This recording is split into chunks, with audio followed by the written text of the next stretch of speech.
Começamos mais um Viva Saúde falando hoje sobre cirurgia bariátrica. Não sai daí, já estamos no ar.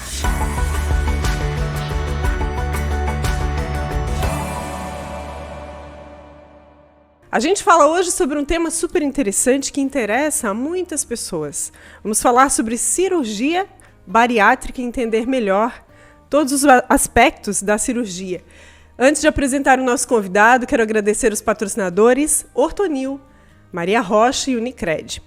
Nosso convidado de hoje é cirurgião do aparelho digestivo com área de atuação em cirurgia bariátrica. Dr. Ricardo Reis do Nascimento, muito bem-vindo ao Viva Saúde de hoje. Obrigado, Elco, pelo convite. Vamos conversar um pouquinho sobre essa cirurgia bariátrica e hoje chamada também cirurgia bariátrica e metabólica. Um conceito novo aí que a gente vai discutir bastante. Ótimo, era uma dúvida até que eu tinha, a gente no decorrer da conversa a gente vai esclarecer, né? Porque provavelmente é a dúvida do público também. Doutor, em que casos que são indicados ou é indicada a cirurgia bariátrica? Então, os procedimentos bariátricos, eles foram criados assim para tratamento da obesidade. Então a gente tem que entender como uma das ferramentas para se tratar uma doença que chama-se obesidade. A cirurgia, por ter todo o aporte de um procedimento com internação hospitalar, as próprias repercussões que vão acontecer, ela deve ser colocada não como a última escolha, mas após o paciente ter realizado tentativas pregressas, assim, com tratamento clínico, uso ou não de medicações, acompanhamento com nutricionista, endocrinologista. Essas tentativas não obtiveram um sucesso adequado, né? O paciente bem preparado, um bom entendimento da cirurgia. A obesidade tem que ter um padrão que já está repercutindo com outras doenças associadas, como pressão alta, diabetes, problemas articulares. A gente entende a obesidade como uma doença, mas ela traz várias outras doenças junto. Dentre elas, essas que eu citei, tem alguns tipos de cânceres que são mais incidentes em pacientes obesos. Então, quando a gente tem esse perfil de paciente, a gente cogita a possibilidade da cirurgia. Ou seja, não é só a questão estética. Não é só a questão estética, mas a gente tem que entender que quando que vai ser essa questão estética no obeso? Qual que é aquele obeso que é só esteticamente prejudicado? Porque a obesidade é uma doença. A partir do momento que o paciente está obeso, e talvez esse conceito de estética seja assim: eu tenho obesidade, mas eu não tenho nenhum problema de saúde. Todos os meus exames são normais, então eu só tenho obesidade. Então mas você é doente. Então não é estética, porque você está tratando uma doença que é a obesidade. E o entendimento mais recente é que o importante de cirurgia ou de qualquer tipo de tratamento para a obesidade não é tratar a obesidade quando já está estabelecida todas essas doenças.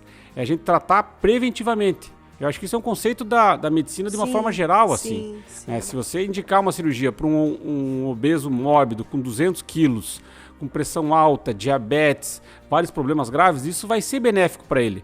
Mas será que não seria benéfico isso há 10, 15 anos atrás? Ter essa cultura da prevenção. Da prevenção, buscar isso. Já. Mas a gente sabe que esse é um problema bastante recorrente, né? Cada vez mais na sociedade, né? É uma epidemia, né? Uma epidemia. Considerado uma epidemia, né? Isso, uma pandemia. Uma pandemia, o mundo todo hoje está obeso. A gente entende hoje, assim, o Brasil, né, tem mais do que 50% da população com sobrepeso, né, Estados Unidos, os países da Europa, então é um problema mundial. Isso vem, assim, tem várias teorias, mas mudou muito o estilo de vida, os alimentos, né? Hoje em dia a gente abre muito mais pacotinho de alimento do que descasca. Verdade. O pessoal comenta isso. Hoje em dia, na hora do almoço, se você pegar uma cidade de médio porte como Tubarão, você vai ver que na hora do almoço a cidade não para. Talvez há 30 anos atrás não tinha ninguém na rua, estava todo mundo em casa. Sim. Durante uma hora e meia as pessoas conversavam, almoçavam, relaxavam e voltavam. Hoje em dia você come um pastel de pé, você não almoça, é comum você não almoçar. O fast food. Isso aí vai repercutir de alguma forma. Vai ter uma conta para chegar, né? Isso. Depois vai chegar a conta. Isso. Bom, então, lembrasse bem desse ponto, né? A importância da prevenção. A gente está aqui também para fazer esse alerta, né? Orientar. Mas quando se chega diante dessa necessidade, tem também recurso para isso, né? Qual o perfil? Tu falasse aí de peso, né? quando que começa a virar obesidade? Porque assim, na cabeça da pessoa muitas vezes, tá se olhando no espelho e tá achando que tá assim, obesa, né? Uhum. E muitas vezes ainda não é o caso de obesidade. É um pouco subjetivo. Sim. E para tentar organizar isso, se estabeleceu uma padronização, que é o IMC, chama Índice de Massa Corporal, que é o mais utilizado, porque é o mais fácil, né? É um cálculo que você pode fazer com papel, uma caneta, uma calculadora, que você vai pegar o peso da pessoa e vai dividir pela altura ao quadrado. E isso vai dar um valor. Esse valor normal é entre 20 e 25. Acima de 25, entre 25 e 30, é sobrepeso. Acima de 30, entre 30 e 35, obesidade grau 1. 35 a 40, obesidade grau 2. E acima de 40, obesidade grau 3. Então a cirurgia, ela está hoje assim, muito estabelecida quando tem o IMC acima de 35, com alguma doença associada, ou exclusivamente acima de 40. Isso é uma ideia que já se tem isso há muito tempo atrás e a gente vem trazendo isso como uma indicação. Sim. Então o pilar talvez principal hoje é esse IMC. Associado a essa história do paciente, que isso é muito individual. O paciente já foi no endocrinologista, o paciente já tratou com um nutricionista. Como que é isso? Ninguém vai indicar o procedimento como a primeira escolha do paciente, né? Junto um bom entendimento psicológico do paciente, né? Se o paciente não tem nenhuma contraindicação específica, como um problema cardíaco, alguma coisa que traga mais risco durante a cirurgia, Sim. uso de bebida alcoólica em excesso, drogas, são coisas que a gente tem que tomar muito cuidado também. Então, para ajudar o próprio cirurgião e o próprio paciente na indicação, a gente usa uma equipe multidisciplinar, né? Essa cirurgia, não só o tratamento, mas a própria indicação, ela é compartilhada, né? O cirurgião vai discutir com o endocrinologista, vai discutir com o clínico, vai discutir com o nutricionista, e todos esses profissionais, com a fisioterapeuta, com a psicóloga, com o psiquiatra, todos esses profissionais em conjunto vão chegar à decisão.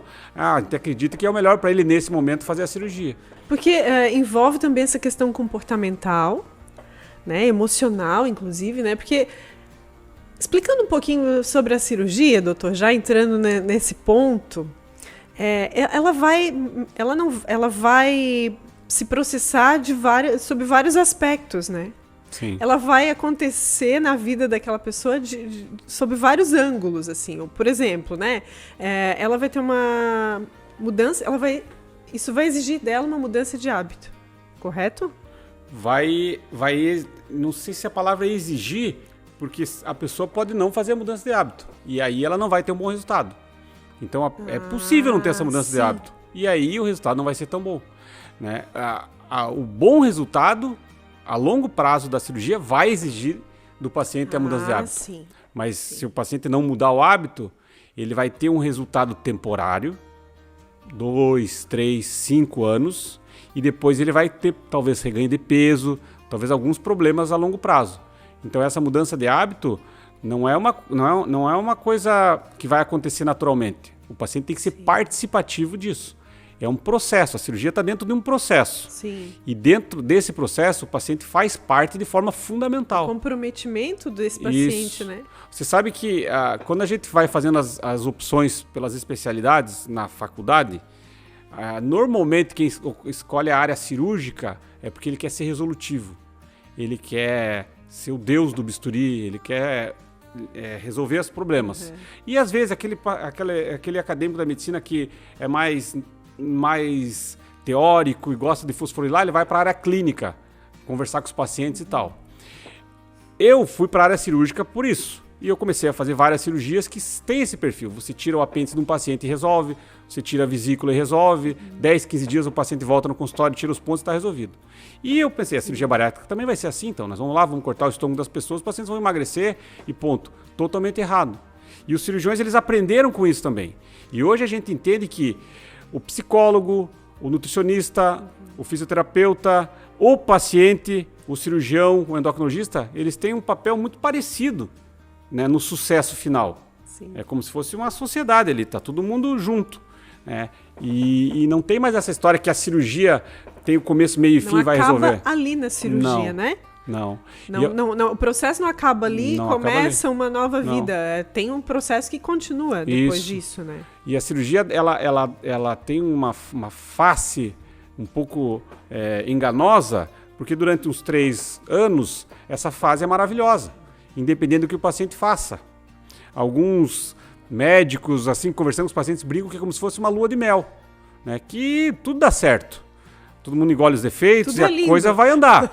Né? Se você não acordar todo dia cultivando aquilo ali, vai terminar. Essa vontade de manter esse novo estilo de vida. Né? Isso. Então você imagina, um paciente que sempre foi sedentário, não faz atividade física, em algum momento ele começou a tentar tratar aquilo. E ele entrou na academia, começou a tentar fazer uma dieta e tal. Isso é difícil para o obeso, porque depois de 3, 4 meses isso não dá resultado. Sim. Né, visível, talvez, isso. Né? E a gente tá falando de uma obesidade assim, mais dramática. E isso, o paciente tem dores no joelho, não consegue fazer atividade física, fica difícil a parte social da atividade física, né? E o paciente desiste. Né? Abre mão. Ele é um derrotado. Todo mundo considera o obeso um derrotado porque ele não conseguiu... Começa por ele, muitas Isso, vezes. com ele também, e todo mundo. E aí, ele vai para a cirurgia. A hora que ele emagrece, ele acha que está tudo resolvido. E aí, nesse momento, que é o momento que ele vai conseguir mudar o hábito, ele não vai atrás. Então, eu fico assim... Aí fica o sinal de alerta. Então.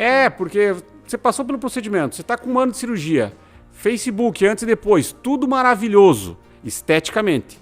Mas se você não mudar o hábito, talvez a gente vai encontrar esse paciente com uma figurinha do antes, do depois e do depois do depois. Que daí fica a metade entre o antes e o depois, desse depois e depois. Alerta importante aí, né? Doutor, a fome, por exemplo, ela muda depois da cirurgia? Então, quando a gente fala em cirurgia bariátrica e metabólica, o conceito bariátrico é de baros, peso. Então seria um procedimento com a ideia de emagrecer as pessoas. Isso veio da cirurgia gástrica há muito tempo atrás, em que um paciente tinha, por exemplo, uma úlcera. Antigamente se tratava a úlcera com cirurgia. Não tinha omeprazol ainda. E aí operava esse paciente de úlcera, obeso, daqui a pouco ele emagrecia. E começou a se entender isso e daí desenvolveu esse conceito. Então vamos tratar essa obesidade com cirurgia bariátrica. Dentre os pacientes que têm obesidade, vários deles têm doenças metabólicas, tipo diabetes, aumento do triglicerídeo, colesterol, doenças no fígado, que é gordura no fígado. E esses pacientes foram melhorando também dessas doenças com o emagrecimento. E passou-se um tempo pensando assim, se o paciente perde peso, então ele resolve. Só que muitas dessas doenças resolvem até antes do paciente perder o peso. Então existe um conceito metabólico junto com essa alteração anatômica do intestino. E esse conceito é que alguns hormônios mudam muito. Um deles é o do apetite, chama grelina. Então, comprovadamente já há uma saciedade precoce. Os pacientes ficam saciados com muito pouco, né? Por um período maior em alguns tipos de cirurgia, menor em outros, mas isso está bem documentado. E isso faz o emagrecimento. Então, por exemplo, vou reduzir o meu estômago e ele vai ficar pequeno, não vai entrar mais. Será que eu não vou ficar com fome? Ou vou vomitar? Não, porque tem esse conceito metabólico, que faz com que o paciente não tenha... Não é que ele não tem fome, a fome passa rapidinho, com um copinho de água. Com pouco ele já fica saciado. Mas tem algo também que é por isso que eu falei que é comportamental, assim. E aí a minha curiosidade é, depois da cirurgia, aquela questão assim de comer não porque tá com fome. Então, aí o que mas porque tem o prazer de comer. Mas então, isso todo mundo tem esse perfil, né? Uns mais, uns menos. Como a gente come várias coisas não por estar com fome. Quantas vezes você comeu um sorvete porque estava com fome? Quantas vezes você come um chocolate por fome? Você come por causa do gosto, pela cor, né? Pelo várias coisas. Aroma, né? Às vezes a pessoa não consegue assistir um jogo de futebol sem tomar cervejinha com um amendoinzinho. São coisas do momento. E eu não acho que ela não deva fazer isso. Ela não deve fazer isso 3, 4 vezes por semana. Sim. Entendeu? Copa do Mundo, por exemplo, é a cada 4 anos, né? Não precisa demorar tanto tempo. Mas eu acho que essa relação com chama alimentação hedônica, com alimentos assim que são muito palatáveis, extremamente calóricos, é o que vai pegar e vai entrar nessa história do reganho de peso. Ah, sim. Entendeu? Essa é a sabotagem. O paciente não vai reganhar peso comendo arroz com feijão. Não é só pela saciedade. Não é pela saciedade. A gente come muito durante um almoço aí de final de semana, de domingo, na hora que vem a sobremesa. A gente não aguenta comer mais uma colherada daquela comida que a gente mais gosta. Aquela lasanha deliciosa. Sim. Aí vem a sobremesa, o que a gente faz? A gente come. A gente come. não é? Sim. Por quê? Porque é palatável, porque não é para saciedade. A saciedade está resolvida, mas a gente precisa daquele gostinho final ali. É isso que pega um pouquinho no paciente obeso. Junta um pouco com bebida alcoólica também. Sim. E a falta da atividade física. Importante, então, esse alerta, né? É.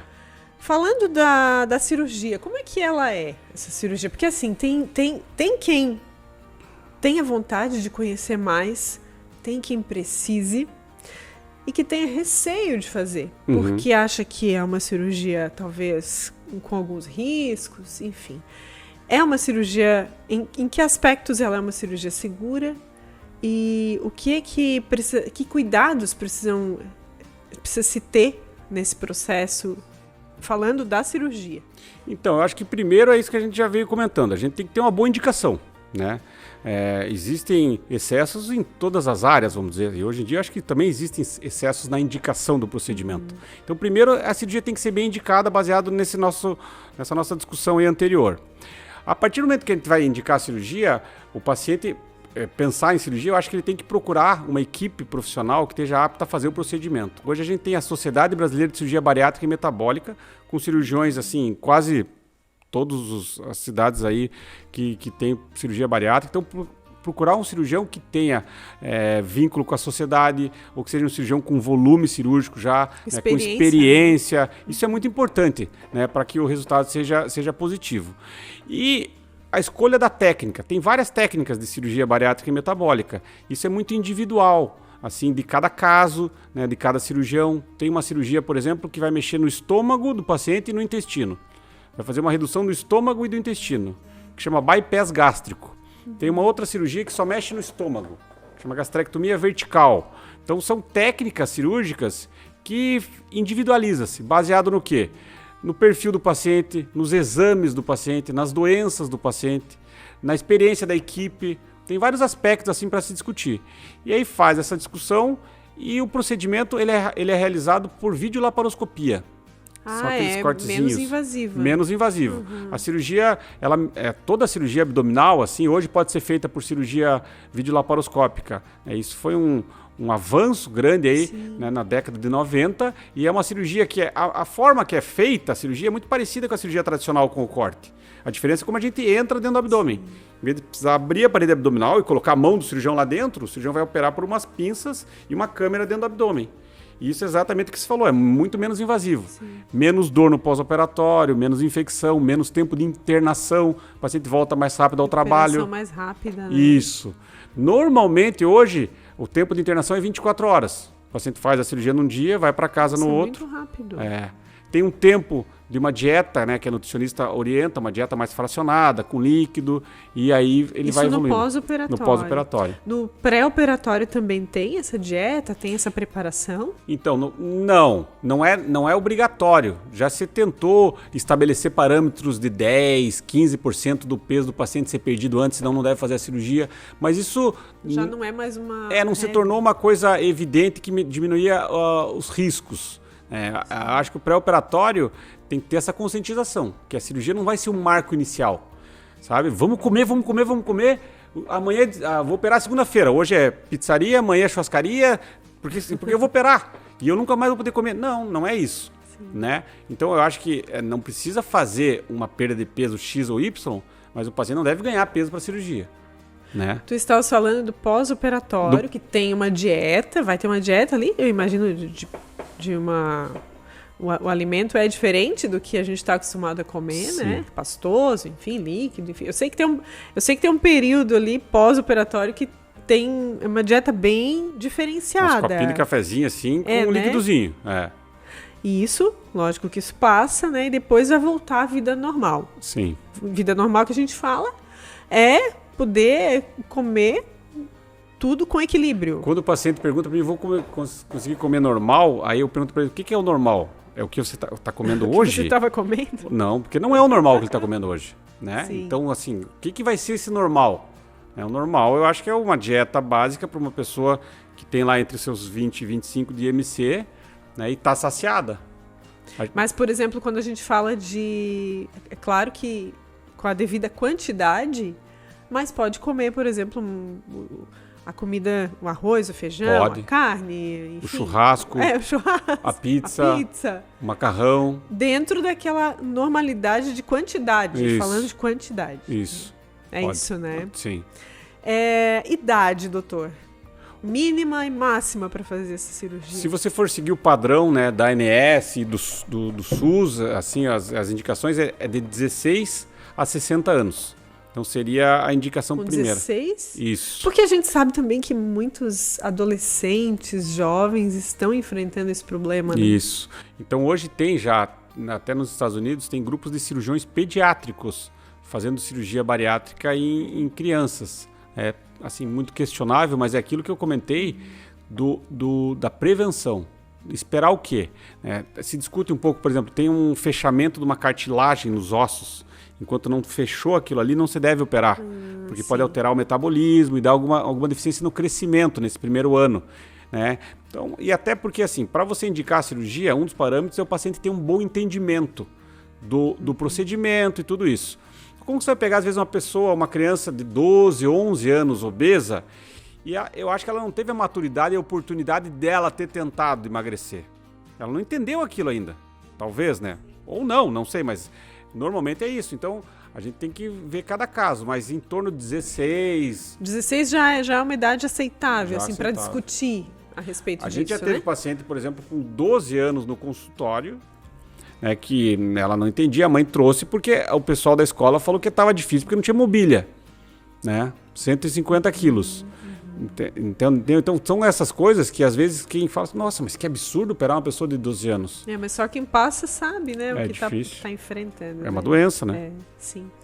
Idade máxima. 60, né? A orientação, mas também eu acho que cada caso tem que ser avaliado. Tem um fato, assim, que também está muito associado à cirurgia bariátrica, que é o fato daquele indivíduo, ele se transformar em outra pessoa também, né? Uhum. Praticamente. Porque, primeiro que a estética dele, o visual dele vai mudar. Né? É claro que ele vai se sentir melhor, né? Em vários aspectos, mas ele vai se olhar no espelho e vai se ver diferente, né? É muito louco isso. Isso mexe muito com a pessoa. É, também. porque tem o conceito da gente tratar uma doença e melhorar muito a parte do diabetes, pressão alta e tudo isso, mas quando a gente muda o corpo, a pessoa tem dificuldade de entender para onde vai aquilo. E é como se fosse a adolescência, em que tem aquela mudança. Né? É o paciente com 6 meses e ele não sabe direito para onde vai o corpo dele. Sim. Isso é difícil. Então o paciente tem que ter uma rede de assistência, uma equipe multidisciplinar. Por isso essa equipe, né? Para tratar isso. Porque senão o quê? Pode não fazer a dieta, pode usar álcool, pode acontecer vários problemas. Sim. Assim, né? E a ideia que eu tento passar para os pacientes esse processo ele tem que ser como se fosse uma matemática. É a cirurgia, é a atividade física e a orientação nutricional. Uhum. Tem que fazer isso. É o dever de casa. E o resultado, vamos ver o que vai acontecer. Sim, mas só de saber que tem essa rede de profissionais, né, de multiprofissional. E aí eu quero citar até um programa que tem aqui na Unimed, que é o Viver Bem Saudável, que traz essa orientação, esse acompanhamento, né, coloca à disposição do paciente essa rede de profissionais, que é o nutricionista, o psicólogo, o médico, equipe de enfermagem, né? Acho que fisioterapeuta, isso. Enfim. Todos esses profissionais trabalhando integrados, como tu falasse, né? Para oferecer toda essa orientação, esse suporte necessário nesse processo, né? Antes, durante e depois, né? Sim, porque é importante você passar isso para o paciente que é necessário, mas na prática, quando o paciente está passando pelo processo, isso tem que estar disponível. Sim. E a gente sabe hoje que quando a gente fala em saúde, uma das dificuldades que a gente tem é a gente disponibilizar os recursos para a pessoa. Uhum. Porque tudo isso é uma matemática financeira, vamos dizer assim. Sim. Também. Então, o programa aqui da Unimed é um investimento, ajuda, né? Muito, e é um investimento a longo prazo, porque isso vai prevenir complicações, né? A longo prazo. E sem esse acompanhamento, talvez o resultado não seja o ideal. E esse primeiro, segundo ano é a hora que o paciente tem que pegar gosto, tem que mudar aquilo que a gente falou ali, que é a mudança de hábito. talvez o nome é difícil a gente encontrar, mas não deveria ser cirurgia bariátrica e metabólica, deveria ser uma cirurgia para mudança do hábito. É uma pergunta muito frequente na consultório assim, doutor, qual que vai ser a nossa meta de peso depois da cirurgia? Quantos quilos que a gente tem por objetivo? Eu falei, não tenho a mínima ideia, eu peso muito poucos pacientes no consultório, porque eu acho que a meta é a mudança do hábito. O peso é uma consequência. É uma consequência. Doutor, a minha vizinha ela perdeu 32 quilos, eu perdi só 20. E agora? Primeiro que eu não sei quanto que era o peso dela e da vizinha e dela. Né? Então essa comparação, variáveis que eles todas, se comparam muito. E às vezes essa que perdeu 30, daqui a 5 anos ela pode ter reganho. Portanto, você perdeu o teu 20 e você está com a tua consciência tranquila da tua atividade física, né, da tua alimentação, da mudança do teu dia a dia, do teu carrinho do mercado, do que você coloca na tua geladeira, o que tem em cima da tua mesa, o que você vai fazer com o teu marido no final de semana. Né? Esse trabalho se estende à família também? Muito, é o meio. Porque é difícil, muitas vezes, a pessoa querer mudar os hábitos e a família não acompanhar, né? É difícil. Se você tomar refrigerante, por exemplo. Tem que estar engajado. E a gente vê casos, por exemplo, do cônjuge, do marido, da mulher, perder peso junto e entrar no tratamento, porque tem que mudar tudo. Isso é muito legal. Inclusive, filho, tudo isso. É mudar o nicho familiar ali também. Né? Quando a gente vê a obesidade... os endocrinologistas, principalmente, eles estudam muito a obesidade e hoje a gente não tem nem muito bem esclarecido todos os mecanismos que causam obesidade. São muitos. É um monte de coisa trabalhando junto, eles trabalham bem, é um exército bem organizado que transforma a pessoa em obesa. Aí a gente do lado de cá, combatendo, fala assim, mas a cirurgia não presta. Mas o meu tratamento clínico é melhor. Não, você tem que vir aqui na minha clínica. E a gente a gente briga. É lógico que a obesidade vai ficar dando risada e vai ganhar.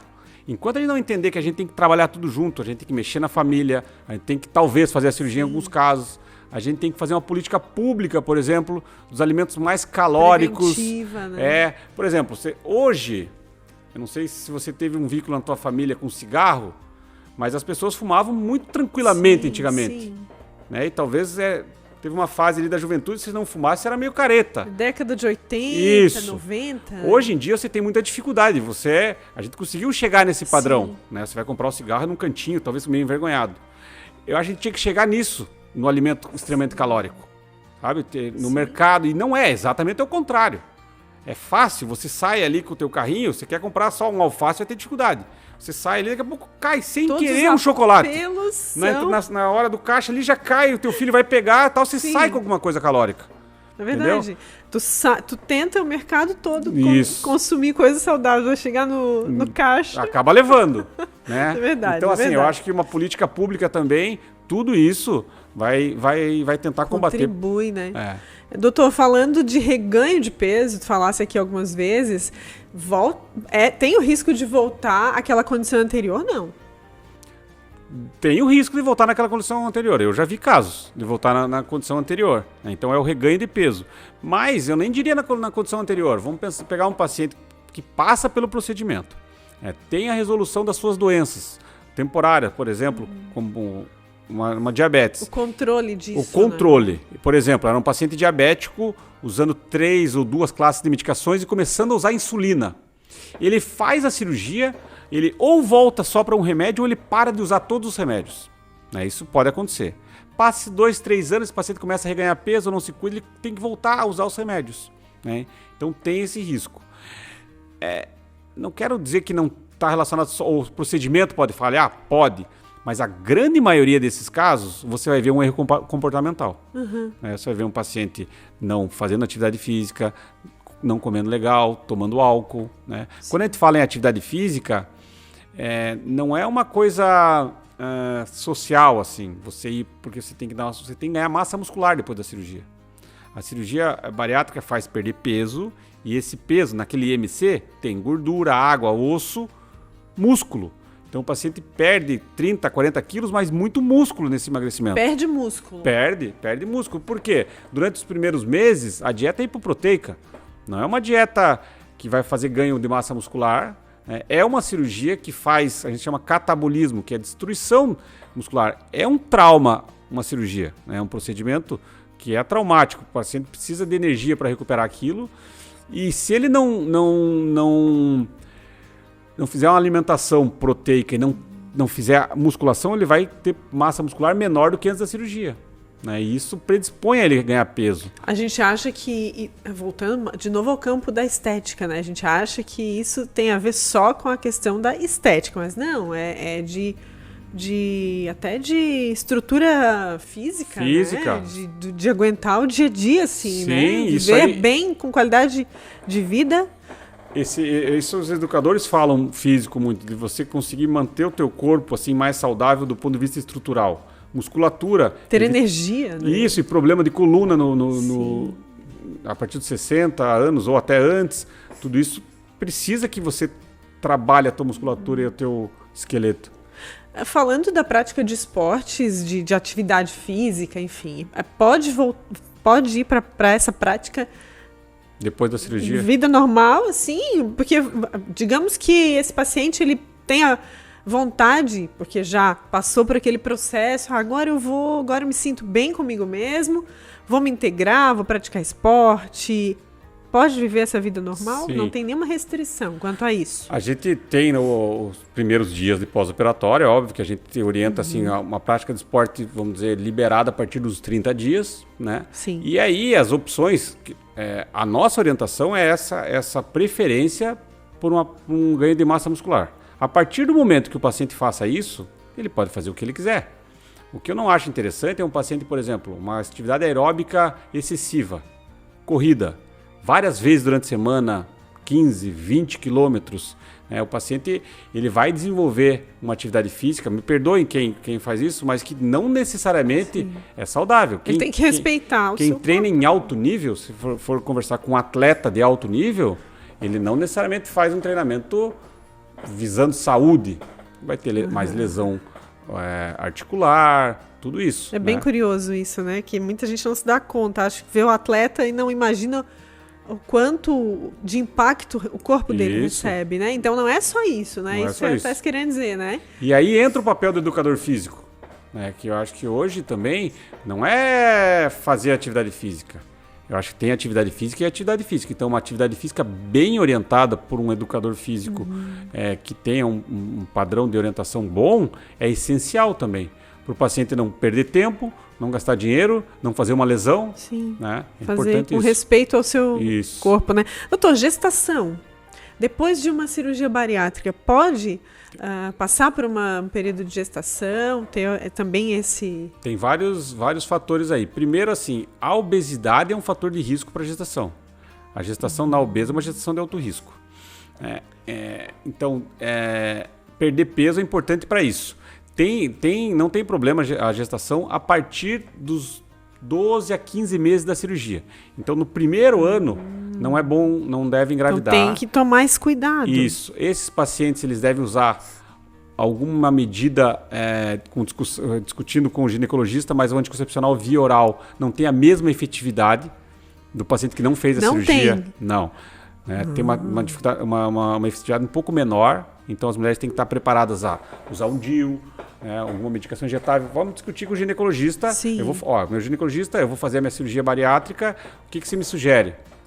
Você vai usar tal, discutir antes, né? E aí, depois dos 12 meses, engravida. Uma situação assim, prática é quando o paciente quer engravidar, ele tem que pensar sobre a cirurgia reparadora depois também. Porque às vezes a mulher engravida e depois faz a plástica. O problema é fazer a plástica e depois engravidar.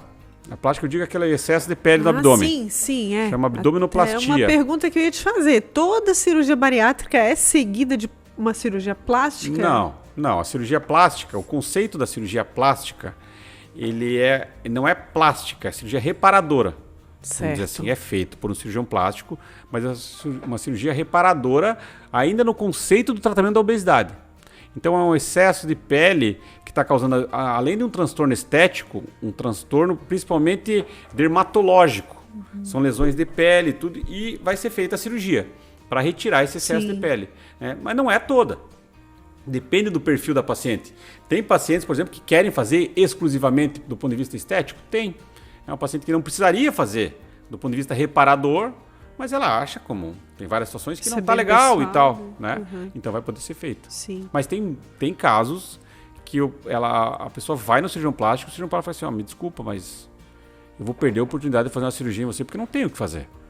Tem isso. E está muito vinculado a esse resultado de fazer ou não a cirurgia com o ganho de massa muscular. Eu vou ficar repetitivo aqui, mas é muito importante.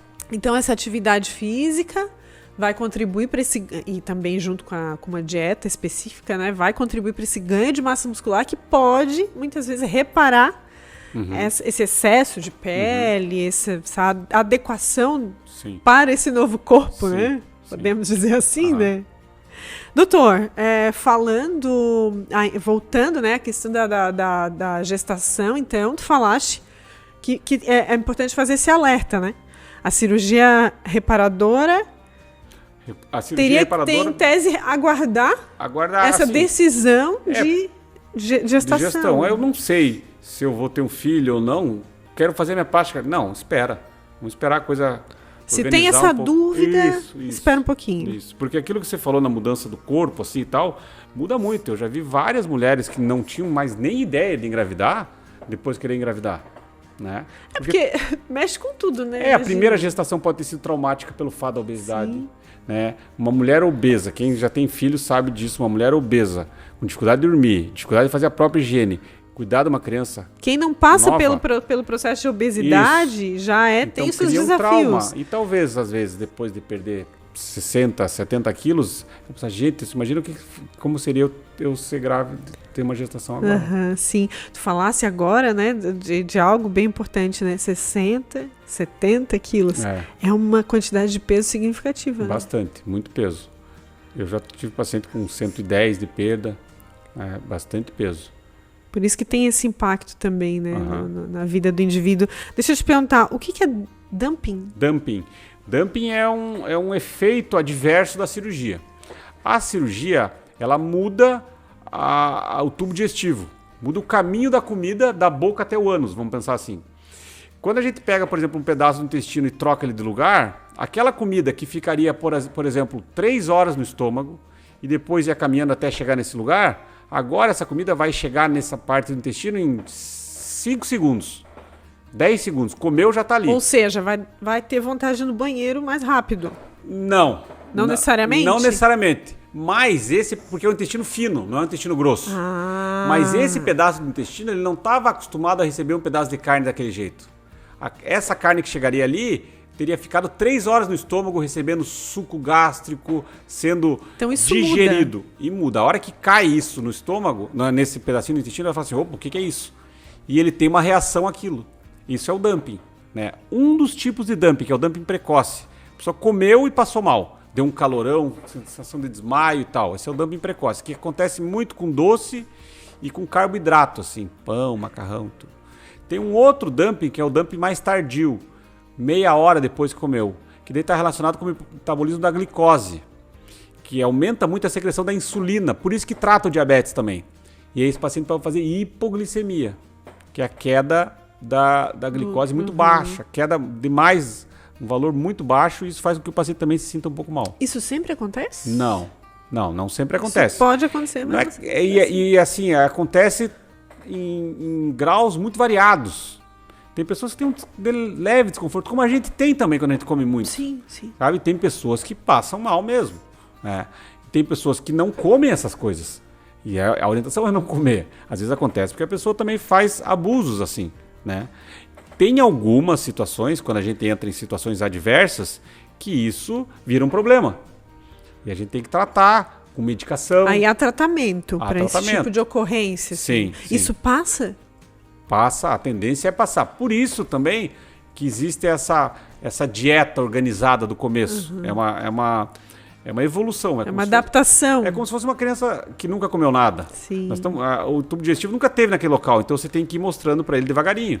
Primeiro dá uma frutinha, depois vai dando a papinha, se der direto vai a adaptando, picanha. Né? É verdade. Doutor, a gente está caminhando para o finalzinho dessa conversa. Sério? Mas eu disse que passava rápido. Você falou que ia ser rápido, ficamos 5 minutos aqui. Mas quero te agradecer pela tua clareza, né, em explicar tudo isso, e tenho certeza que quem está nos assistindo, que passa por esse problema ou que conhece alguém que enfrenta, né, a obesidade, acendeu uma luz aí. né? Eu acho que isso que é importante, né? Eu imagino que para ti também, como profissional, seja bem gratificante, né? Participar desse processo do paciente, né? É muito gratificante. Os pacientes, eles agradecem de uma maneira, assim, diferente. E muito obrigado também pelo convite aí. Eu achei que foi... Sempre bem-vindo. Eu só queria deixar 2 mensagens, assim, com relação à obesidade, que a gente não deve olhar o paciente obeso como alguém que fez um monte de coisa errada durante a vida e está pagando preço. Foi umas escolhas erradas da pessoa e desenvolveu obesidade. A obesidade é uma doença. Ninguém fala isso de um hipertenso, de um diabético, né, de um paciente com alguma doença infecciosa. Mas do obeso a gente fala isso, a gente não encara a obesidade como doença. Hoje no consultório, às vezes vem o familiar junto e fala assim, mas ele quer fazer a cirurgia, mas eu falei para ele, por que ele não entra na academia? Não é tão fácil.